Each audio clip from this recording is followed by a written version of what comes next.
धर्म हाय तूच रक्षिला, महिषासुर मर्दिनी पुन्हा हा दैत्य इथे मातला। आज मी यशवंत गोपाळ चांदे, ही सडा चांदेवाडी, ही सडा चांदेवाडीमध्ये पहिली फक्त 4 घरं होती। एखादी जरी सासरवासीन आली तर तिला जर विचारलं एखाद्या माणसानं बा तुला कुठं दिलेली, तर 4 घरात दिलेली। आज ह्या 4 घराची बरोबर 27 घरं झालीत। या आई भैरी भवानीमुळं आम्हाला काही कमी पडलं नाही। इथे रस्ता नव्हता, लाईट नव्हता, पाणी नव्हतं, इथे पाकाडी नव्हती, मुलांसाठी शिक्षणाची कुठली व्यवस्था नव्हती। त्या सगळ्या व्यवस्था ह्या आम्ही आमच्या ह्या सगळ्या माझ्या सडेवाडीतल्या कार्यकर्त्यांच्या जीवावर आम्ही आज हे सगळं केलेलं आहे। इथले बाबू पांडुरंग चांदे हे गावकर आहेत आणि त्या गावकरांच्या माध्यमातून आम्ही सगळी ही तरुण मंडळी चांगल्या पद्धतीनं काम करतो। आज आमची ही वाडी आम्ही तेऱ्याला जोडण्याचा प्रयत्न करतोय, भविष्यात मुसरी गवलवाडीला सुद्धा जोडण्याचा प्रयत्न करू असा आमचा मानस आहे। आई भैरी भवानी ही ज्या माहेरवासींचे आजपर्यंत नवस लावले गेले, आज सकाराम येलोंडेंचा नवस लागला, त्यांना सुद्धा मुलगा झाला। एक चांगल्या पद्धतीनं कधी कोणाला खाली हाताने पाठवलेलं नाही असं मी माझ्या 50 वर्षामध्ये मी ह्या देवीचं भक्ती करत असताना माझ्या अनुभवास आलेला आहे। आणि ही आई कधीच कोणाला कमी देत नाही। आई भैरी भवानी ही आमची कुलदैवत आहे। आम्ही चांदेवंश हे आमचे फक्त 4च घरं होती, आज तिथं 27 घरं होऊन आज आमची 300-350 लोकांची वस्ती आहे।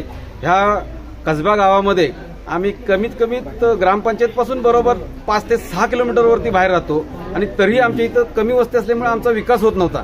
आम्ही मुंबई मंडळाच्या माध्यमातून हे सगळे तरुणांनी काम करायचं, पैसे जमा करायचे आणि त्या पैशातनं आमच्या वाडीचा विकास आम्ही स्वतः करायचा हे आम्ही ठरवलं होतं आणि तो मानस आमचा पूर्ण झालेला आहे। आम्ही चांगल्या पद्धतीनं आमची ही तरुण पिढी आज एका रंगात तुम्हाला दिसते।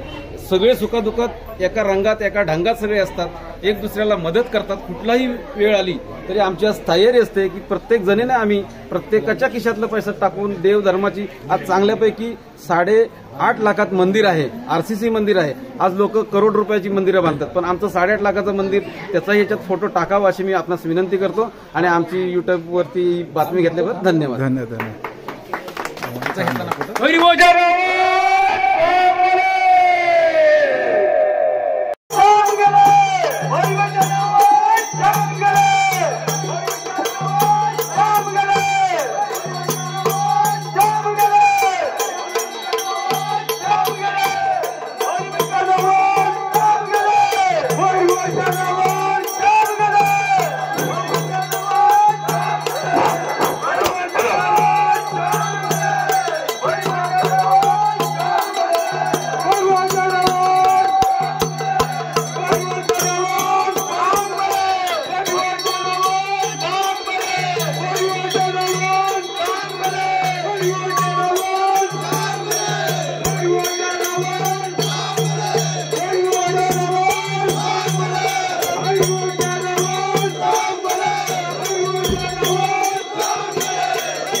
आमचे मायेपासून सरिता सकाराम येवले आणि सकाराम येवले एक मुंबई आणि असेच आमच्या खेळाचा मोठ्या संख्येनं विस्तार व्हावा हीच आमच्या चांगले वंशावळीतील आम्ही सगळे ग्रामस्थ मनामध्ये आहे तुम्हाला साकडे जातो सर्वांना सुखात ठेव आनंदात ठेव धन्यवाद.